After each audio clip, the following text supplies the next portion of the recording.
Kami punya beberapa skenario. Yang pertama,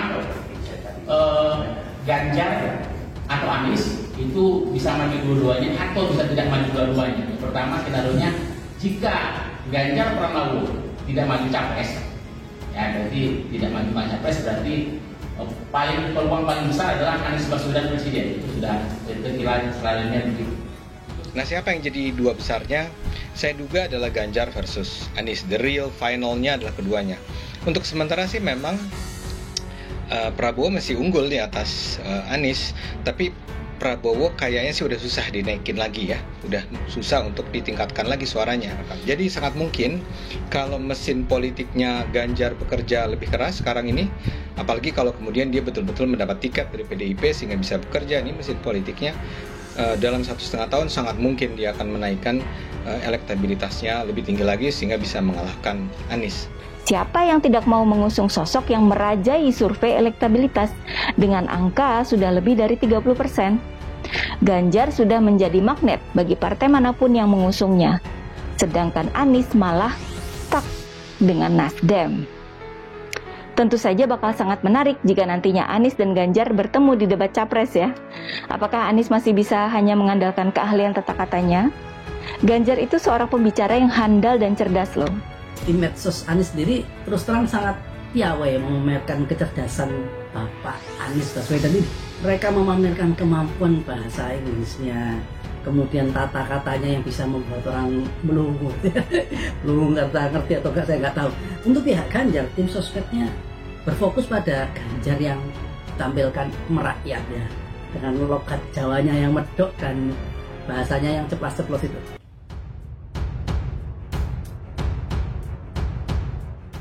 Di hadapan Jokowi, Oso tegaskan tidak dukung Anies Baswedan. Ketua Umum Partai Hanura Usman Sabtaodang atau biasa disapa Oso menegaskan agar tidak menyatakan mendukung Anies Baswedan untuk Pilpres 2024.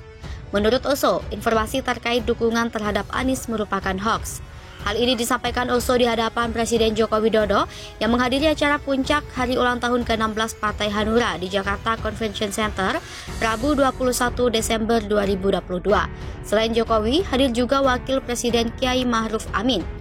Oso mengatakan pidatonya dipelintir seolah-olah dirinya mendukung Anies, lalu disebarkan ke media sosial. Dia kecewa dengan pihak-pihak yang tidak bertanggung jawab memanipulasi pidatonya. Selain dihadiri Presiden Jokowi dan Wapres Kiai Ma'ruf Amin, serta acara HUT Hanura ini dihadiri juga oleh Menteri Agama Yakut Khalil Qumas, Menseknek Praktikno, dan Wamenak Zainud Tauhid. Hadir juga perwakilan partai-partai politik seperti Sekretaris Jenderal PDI Perjuangan Hasto Kristianto, Sekjen Partai Golkar Lodewijk Friedrich Paulus, Sekjen Partai Persatuan Pembangunan M. Arwani Tomafi, Wakil Ketua Umum PKB Jazilul Fawaid, dan Ketua DPP Partai Solidaritas Indonesia Isyana Bagus Oka. Sebelumnya, Sekjen DPP Partai Hanura Kodratsah mengatakan Oso tidak pernah mengeluarkan pernyataan maupun deklarasi untuk mendukung Anies Baswedan. Hanura dan Oso, kata dia, sedang menunggu arahan Presiden Joko Widodo soal Capres dan Cawapres di Pilpres 2024. Diberitakan video berisi narasi Ketua Umum Partai Hanura, Usman Sabtaodang, mendukung Anies Baswedan sebagai capres viral di media sosial. Sebenarnya dalam video yang beredar di berbagai platform media sosial tersebut, Usman Sabta hanya berbicara pentingnya pemimpin yang dapat meneruskan pembangunan dan program baik pemimpin sebelumnya, termasuk keberpihakan pemimpin nasional kepada daerah. Bantah Anies Baswedan, Partai Garuda tegaskan pemerintah tak anti kritik. Belum lama ini mantan Gubernur DKI Jakarta yang juga merupakan bakal calon presiden yang diusung Partai Nasdem, Anies Baswedan menyebut pemerintahan dikritik. Belum lama ini mantan Gubernur DKI Jakarta yang juga merupakan bakal calon presiden yang diusung Partai Nasdem, Anies Baswedan menyebut pemerintah anti kritik. Hal itu pun menuai berbagai tanggapan, termasuk salah satunya dari Wakil Ketua Umum Partai Garuda, Teddy Gusnaidi. Dia menilai Anies bukan dikritik, tetapi orang menyebarkan dan mempertanyakan berbagai bukti akan tindakan serta pertanyaannya yang tidak sesuai.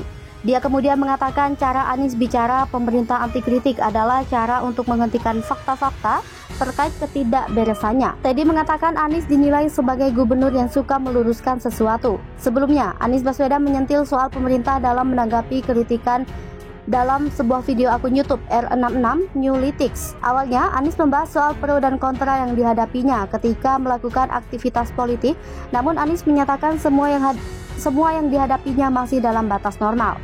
Dia menilai opini kontra adalah bagian dari kebebasan berpendapat yang seharusnya diapresiasi. Anies kemudian mencontohkan ketika dia menjabat di DKI Jakarta. Semisal ada yang mengkritik kebijakannya, Anies dan tim akan menyediakan jawaban. Hal ini umumnya akan memicu terjadinya adu argumentasi yang menyebut Anies sekaligus menjadi pembelajaran bagi masyarakat awam. Inilah poin positif dari perbedaan pendapat dan kritik di mata Anies. Karena itulah dia kemudian menyayangkan pemerintah yang kadang memilih untuk mematikan kritik tersebut alih-alih berusaha menjawabnya. Bakal calon presiden yang diusung Nasdem Anies Baswedan sempat menyatakan dalam sebuah acara di konten YouTube bahwa pemerintah kerap mematikan kritik. Hal tersebut juru bicara muda DPP PKB Dira Martamin mengingatkan, pernyataan Anies itu jelas salah.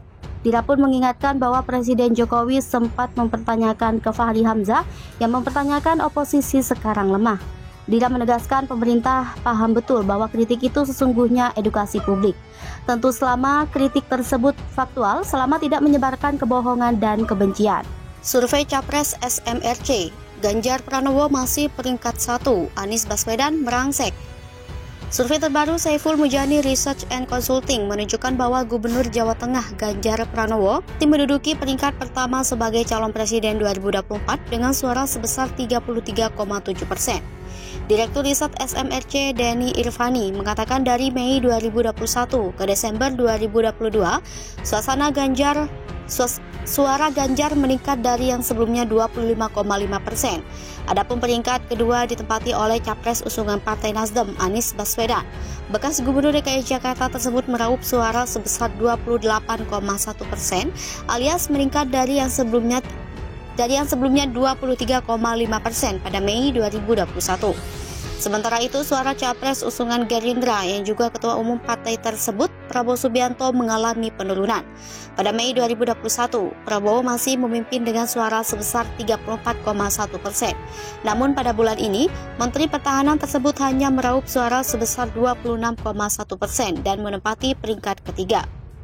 Kendati demikian, Denny mengatakan ketiga bakal capres tersebut belum ada yang meraup suara di atas 50%.